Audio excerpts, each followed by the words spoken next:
Salut tout le monde, je suis ravi de vous retrouver aujourd'hui pour qu'on débriefe un petit peu ce Paris-Nice après l'étape 7 à Rennes. Alors c'est plus vraiment l'étape Rennes, mais après cette étape 7 du Paris-Nice.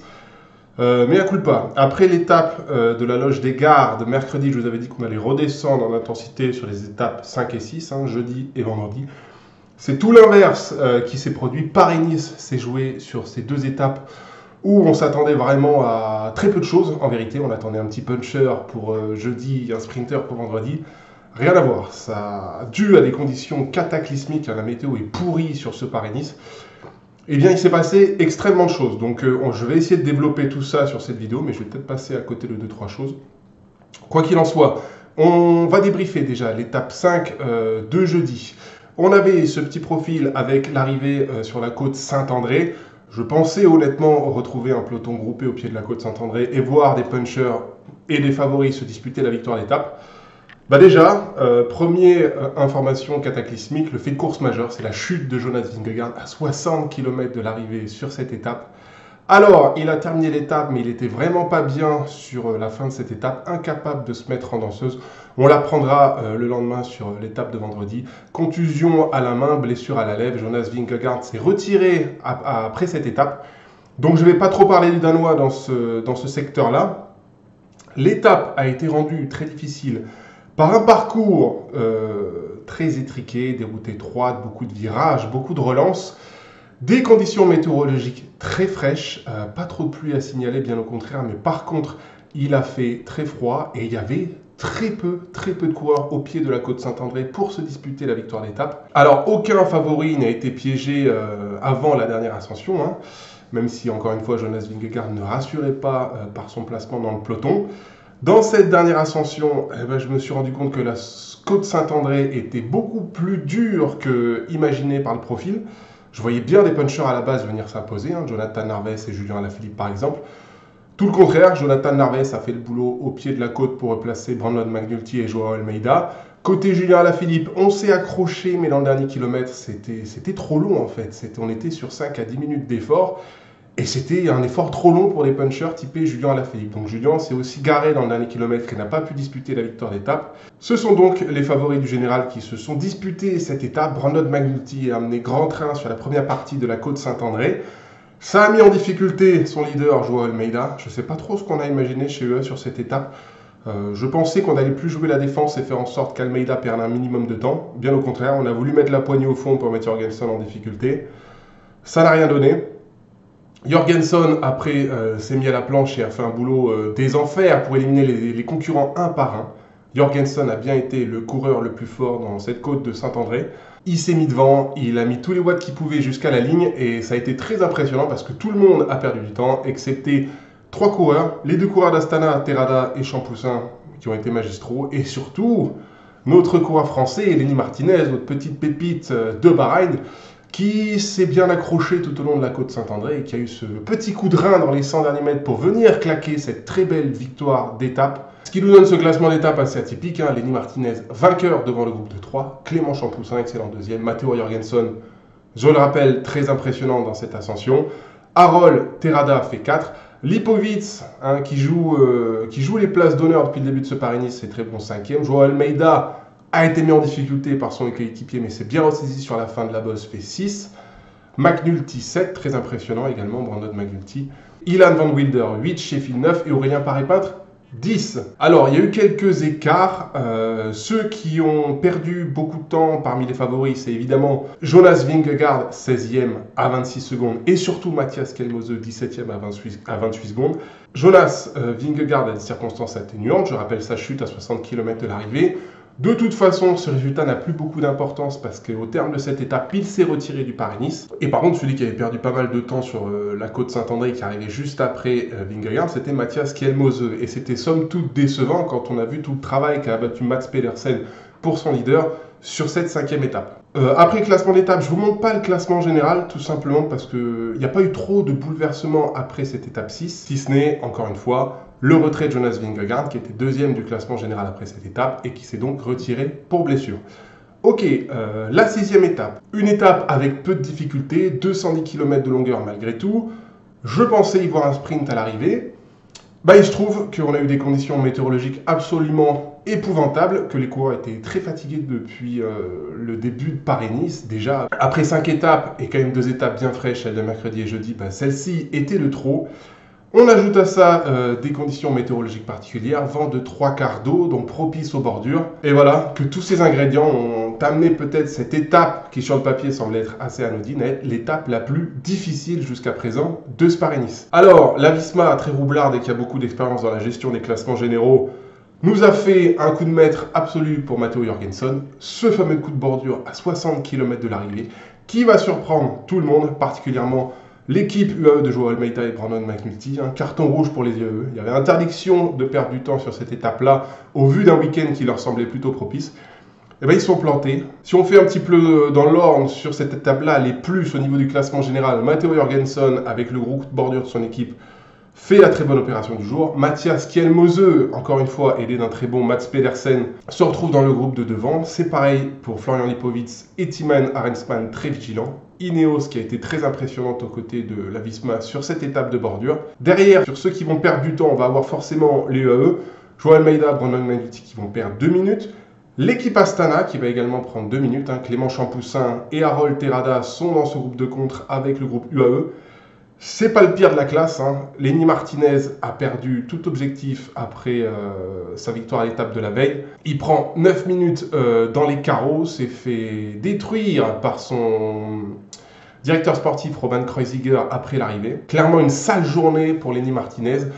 Au-delà de la rupture mentale due à des bordures, il y avait d'abord une rupture physique. Il n'était pas du tout dans l'allure au moment où Visma a accéléré. À aucun moment il a été capable de hausser son niveau sur cette étape. Voilà. Il a perdu sur cette étape à la base anodine tout espoir à un bon classement général. Devant, l'étape s'est alors jouée à une petite quinzaine de coureurs et malgré l'attaque de Maximilian Schachmann dans le dernier kilomètre, Mats Pedersen, qui avait éliminé la plupart de la concurrence et notamment Tim Merlier qui n'était plus là, a déroulé dans les 220 mètres, un peu titillé par Joshua Tarling dans les 50 derniers mètres, mais Mats Pedersen vient chercher une victoire d'étape absolument méritée. Sur cette étape, je vous le disais, Ineos fait un bon tir groupé, deuxième avec Tarling, troisième avec Wanson, on voit également Sheffield, sixième.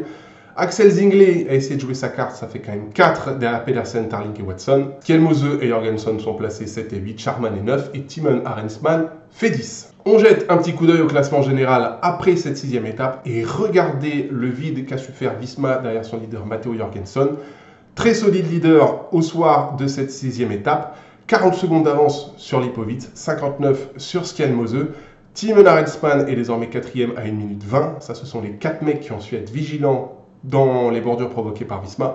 D'ailleurs, vous voyez que c'est la débandade. Joao Almeida est désormais à 2,45e du général, Tobias Foss est 6. Lui et Magnus Sheffield, chez Ineos, ils ont été très filous, ils intègrent le top 10, 6 et 7. Brandon McNulty, à l'image de son leader Almeida, perd du temps et est désormais 8e à 3,05. Et on a les deux coureurs Astana qui clôturent le top 10, Champoussin 9 et Terrada 10. Et là, c'est le moment pour moi de tirer un grand coup de chapeau à l'équipe Visma, qui a absolument géré cette étape comme des patrons. Il fallait se remobiliser mentalement après le départ de Vingegaard au matin de cette étape. Clairement, il y avait de quoi s'inquiéter pour Jorgensen au vu d'un week-end qui était estampillé grimpeur et qu'autour de lui, il n'a aucun équipier qui peuvent performer dans ce type de parcours-là. Ce sont des rouleurs. Eh bien, ils se sont adaptés. Ils se sont dit, bon, vendredi, étape plate, potentiel coup de bordure, c'est peut-être le dernier moment où on peut faire gagner du temps à Jorgensen sur ce classement général. On écrit le plan et puis derrière, on est suffisamment fort pour l'appliquer. Ce coup de bordure à 60 km est magistral. Ça a fait le vide derrière Jorgensen. Et l'Américain pouvait s'avancer au départ de ce week-end avec une très forte confiance en lui, parce que même s'il devait être isolé sur les étapes de samedi et dimanche, encore une fois, si vous regardez général, les écarts sont faits. Donc chapeau Visma, vraiment très impressionnante sur cette étape. Et puis carton à ceux qui n'ont pas su être vigilants. Et là, plutôt que de taper sur Lenny Martinez qui était vraiment pas bien et qui a 21 ans, j'ai plutôt envie de mettre un petit carton, encore une fois, à UAE, qui perd Paris-Nice sur 2 étapes. Le chrono par équipe de mardi, où ils auraient dû répondre présent. Et sur cette étape qui semblait être anodine, mais où il fallait être vigilant, Almeida avait un seul boulot à faire, ne pas lâcher la roue de Jorgensen sur l'étape de vendredi. Eh bien, il s'est loupé. Tant pis pour eux, tant mieux pour Visma et Jorgensen. Ok, on peut passer à l'étape du jour, celle qui aurait dû être l'étape reine de ce Paris-Nice, l'étape de Oron.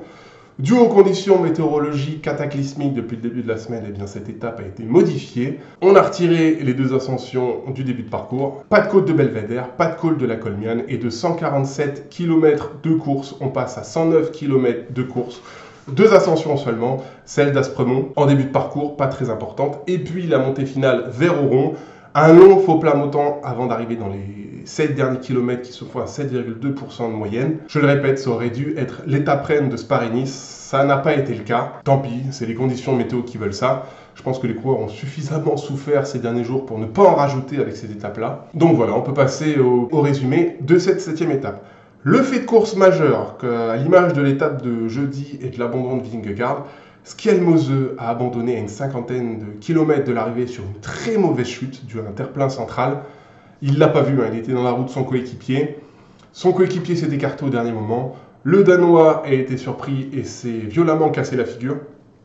Alors, j'ai pas encore de bilan médical du coureur, mais il avait l'air de beaucoup souffrir à la hanche. La tête a également tapé très fort sur le bitume. Très malheureux pour le Danois qui était sur le podium du Paris-Nice au départ de cette 7e étape. Lidl peut avoir les boules parce que Pedersen a fait un sacré travail pour Skelmose jusqu'à présent. Skelmose répondait relativement bien présent sur ce Paris-Nice. Il avait un week-end qui était tout à fait à sa portée. Bon bah là, c'est la faute à pas de chance quelque part. C'est comme Vingegaard. Les 2 Danois n'ont pas eu de chance et ont payé les pots cassés. Tous les 2 retraits. Devant, en début de course, il y a une bonne échappée qui a pris large, 3 minutes d'avance. Le principal danger, c'était Michael Storer de l'équipe Tudor qui était 13e ce matin à 3,55 de Matteo Jorgensen. Mais du coup, à un peu moins de 3 minutes du podium. La conséquence de cette échappée folle du Michael Storer, c'est que Visma a roulé sur du velours derrière. Ils n'ont pas eu à faire de travail, bien au contraire, c'est les équipes Astana, Red Bull et UAE qui vont rouler derrière cette échappée pour protéger leurs coureurs qui sont bien placés dans le top 10. Cette alliance collective des mecs qui vont jouer un bon classement général, eh bien ça va faire perdre du temps à l'échappée. L'échappée va se présenter au pied du col de Ron avec seulement 2 minutes d'avance sur le peloton. UAE va lancer pleine balle derrière pour essayer de rentrer plus vite sur l'échappée. C'est Narvaez qui va rouler de fou malade sur les 2-3 premiers kilomètres du col de Ron.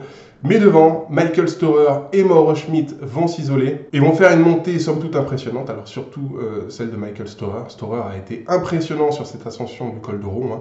2 minutes au pied du col de Ron, encore 1 minute 30 d'avance à 3 bornes de l'arrivée. Storer va se débarrasser de Mauro Schmid dans le final. C'était le dernier petit sparadrap qui lui collait aux roues. Derrière, chez les favoris, il ne se passe pas grand-chose. On va quand même noter les accélérations de Lenny Martinez et de Félix Gall qui vont réussir à sortir de ce groupe maillot jaune. Mais c'est trop tard. Storer, le mieux placé au général dans cette échappée, s'enfuit tout seul et va rejoindre l'arrivée en vainqueur à Oron. Derrière, dans le groupe maillot jaune, c'est un petit peu la confusion parce que alors que Félix Gall et Lenny Martinez sont partis à l'avant, on a quand même le plaisir de voir Brandon McNulty rouler plein pot alors que son leader Almeida est distancé. C'est quand même la 2e fois que ça se produit sur ce Paris-Nice. Dans la côte Saint-André, McNulty avait accéléré et Almeida avait coincé. Là, dans Oron, McNulty accélère et Almeida coince à nouveau. Il faut se parler les coureurs du Havre, sinon on va pas être en mesure de pouvoir faire des différences sur les adversaires. Bon, malgré ce petit épisode un petit peu drôle, va pas y avoir de différence au classement général. Si je vous montre le classement de cette 7e étape, Michael Storer s'impose donc ici à Oron, après un très gros boulot de Julien Alaphilippe, qui était présent dans l'échappée avec lui.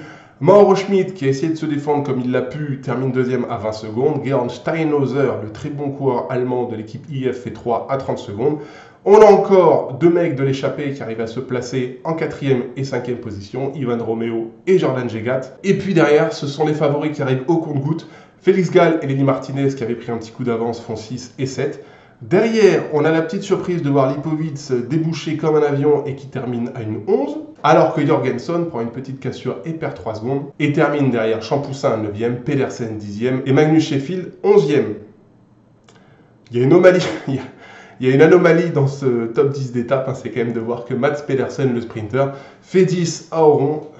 Clairement, ce mec réalise une semaine fabuleuse sur Paris-Nice. Alors, on en reparlera d'ici Milan-San Remo, mais alors, au vu des cannes de Pedersen sur ce Paris-Nice, je me demande même si Pogacar sera en mesure de le distancer dans le podium. Mais c'est pas le sujet de la vidéo, on y reviendra la semaine prochaine. Ok, au général, qu'est-ce que ça donne? Jorgenson est toujours leader, il n'a plus que 37 secondes d'avance sur Lipowitz. Thymen Arensman grimpe d'une position après le retrait de Matthias Kienmose et est donc ce soir 3e à 1,20. Après, c'est le désert. On note quand même la remontée fantastique de Michael Storer qui passe de la 13e place du général à la 4e. Almeida est 5, Sheffield 6, McNulty 7, Clément Champoussin 8e.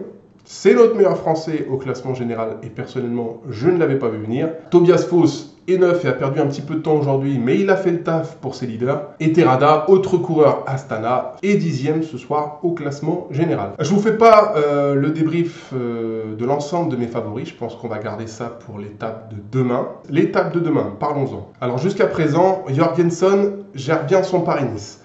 Demain, on a 120 km, étape très courte, beaucoup de montées à enchaîner, col de Porte, col de Paye, un petit passage par le col d'Aise et le col des 4 chemins. Il a près de 40 secondes d'avance sur Lipowitz. Est-ce que ça suffit pour lui pour remporter une nouvelle fois Paris-Nice? Alors en ça, j'ai des pour et j'ai des contre. Pour les pour, j'ai tendance à penser que Jorgenson est quand même très bien armé physiquement pour pouvoir résister à Florian Lipowitz, qui est le dernier adversaire qui peut un petit peu l'embêter vis-à-vis de ce classement général. Il a un matelas qui est extrêmement confortable, 37 secondes au départ de cette étape. Lipowitz annonce dans les médias que lui, il est plus en position de défense de son podium que dans une position agressive pour aller chercher ce Paris-Nice à Jorgenson. Toutes ces petites infos me laissent quand même penser que Jorgenson est très bien placé désormais pour gagner un deuxième Paris-Nice. On ajoute à ça que l'étape de demain, il la connaît par cœur. Il habite à Nice. Cette 8e étape, c'est son terrain d'entraînement, donc je vois à aucun moment Jorgenson être piégé.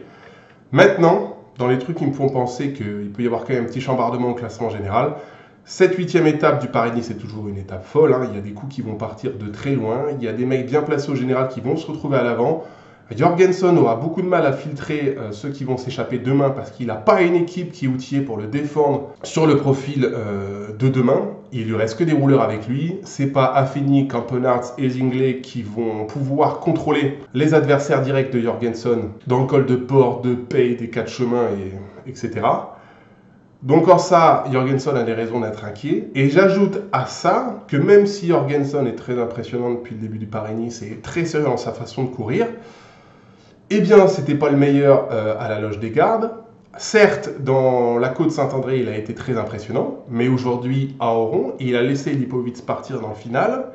Et ça, c'est un tout petit signe qui me fait dire que peut-être Lipowitz est un cran supérieur à Jorgenson. Maintenant, une fois que je vous ai dit ça, je suis pas inquiet pour Jorgenson. Pour moi, demain, il va remporter le général. Il faut quand même que Lipowitz essaie, parce que sait-on jamais, Jorgenson n'est pas à l'abri de se sentir mal demain. Lipowitz a le devoir d'attaquer Jorgenson demain. Maintenant, est-ce que ce sera le cas? Je ne peux que le souhaiter. En tout cas, il y a le terrain pour faire des différences. Si je vous fais un petit prono, je vois quand même Jorgenson garder son maillot jaune et être vainqueur une nouvelle fois du Paris-Nice. Ce qui va nous intéresser, je pense, ça va plus être le classement d'étapes. Je ne suis pas convaincu que les favoris vont pouvoir se jouer l'étape à Nice sur la promenade des Anglais. Je pense plus à une échappée. Et avec ce qu'on a vu de Pedersen tout au long de la semaine, et surtout aujourd'hui à Oron, où il termine avec les favoris, et ben si Pedersen arrive à se glisser dans l'échappée demain, j'en fais mon favori à l'étape. Voilà. Donc vous avez mes pronos pour l'étape de demain. Étape à ne surtout pas louper parce qu'elle sera absolument folle. Pour l'étape, je vois Mats Pedersen s'imposer. Pour le général, je vois Jorgenson l'emporter devant Lipowitz et Arensman. Pas de changement au général. En tout cas, pour le podium. Entre la 4e et la 10e place, à mon avis, il y a des choses qui vont coulisser. Mais on s'en reparle demain soir. Allez, je vous laisse ici. Une bonne soirée à vous. On se retrouve demain soir pour débriefer la dernière étape du Paris-Nice et le Paris-Nice de façon générale. Très bonne soirée à vous et à très vite.